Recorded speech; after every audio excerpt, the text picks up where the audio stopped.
Church. It's Wednesday, and you know what that means. It's time for this week's edition of Wednesday Wi-Fi. How is your divine connection? Take a moment, assess your life, maybe today or even just this week, and ask yourself that question. How is my connection to Jesus? And I pray it is as clear and connected as I felt to the sun on these last couple really sunny, beautiful days before it looks like we're headed back into those New England clouds.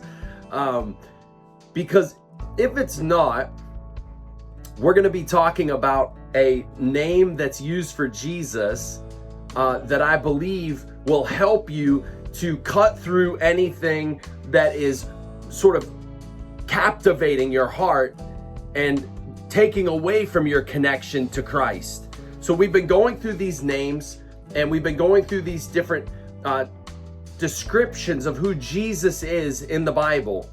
And last week we talked about Jesus as creator. And I want to build on that because he didn't just create, as we talked about, you like a thingamajig, right? Just like a person doesn't create something without a purpose, Christ created you on purpose with a purpose. And that's why it's so important not to just know who you are, but whose you are. And so today, I want to draw your attention to Hebrews chapter 12, verse 2, where it uses this description of who Jesus is. And it says this, that we are to look or to fix our gaze to Jesus.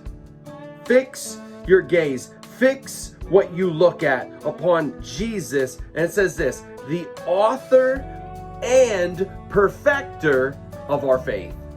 And so here's the deal. Last week we talked about Jesus as creator. Today now we're talking about Jesus as the author of your faith. The author and perfecter of what he wants to do in and through your life. And so if you truly believe that you are created by God on purpose, then that means Jesus is the one writing your story. As long as you stay yielded to him, as long as you keep your gaze fixed upon him, fix your eyes upon the author, upon the one who is writing the story. Because if you don't, the tendency will be to get caught up in all the details of the story and missing the one who's writing the story. Because sometimes in the story of life that's being written for us, it can get a little crazy. It can get a little confusing. It can get a little hectic. And if you're not careful, you get caught up in all the minutia and all the details of everything that's happening in your life, aka the story of your life, then you will miss the fact that God is always up to something. And so let me ask you this question then. Are you distracted by some of the things happening in your life? Have they removed your gaze from Jesus? Have they captivated your heart and pulled the gaze of your heart away from Jesus? Are you continuing to keep your eyes locked on the one who is writing out your testimony, your story, even when things aren't happening the way you think they should, or in a timeline when you think they should happen or unfold in? I think that's sometimes a bigger challenge, right? We can stay true to the course and see and believe in a goal or a promise from God, but when things don't happen quite as quickly as we thought they should, then we start to get distracted. And so I want to challenge you today. Keep your gaze fixed on Jesus. He is up to something. He is working something out. He created you on purpose with a purpose, but then he doesn't stop there. He begins to write out your story as you keep in step with his leading, as you keep your eyes fixed on him and what he's doing in your life and through your life. And then you will see, as I have always said before, when the dust settles or when the pen is set down, that Christ has been the one writing it all along. And his goal, hear me, his goal is not necessarily that you look back and go, wow, that was such a great story. Like everything was so good and so amazing and I never had a bad day or a confusing day or a struggle. No, it says he is the perfecter of your faith. What does that mean? That means he brings you to maturity.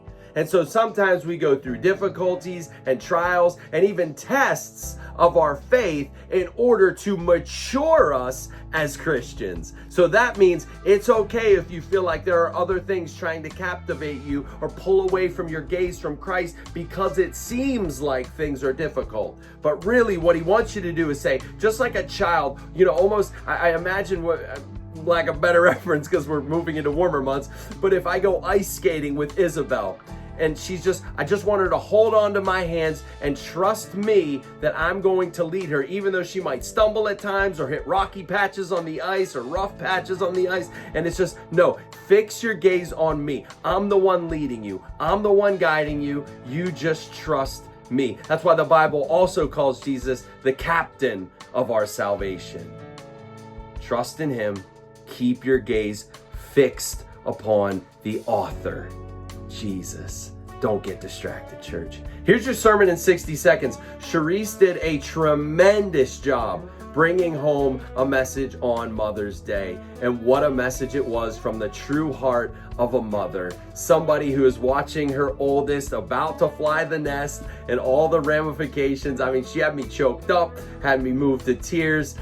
But in that, she really laid out what it looks like to be a Christian mother. And that is first and foremost, really linking with what we just talked about, keeping your heart focused on Jesus. And when you do, you understand that you have all the armament that comes with trusting Jesus, all of the different pieces of the armor of God that cover you, whether you're a mom, a dad, a grandparent, or a child. Simply understanding that we are all children of God when you put your faith, hope, and trust in Jesus Christ. What a great message. Look, church, this Sunday, we are launching into a new scriptural journey. We are about to dive into the book of Philippians. I cannot be more excited about this. We are going to be jumping right into Paul's letter to this church that he planted. I don't want to give too much away because we're going to uncover all that this Sunday, 8, 9, or 11. I'll see you there. Excited to dive into Philippians. God bless you, church.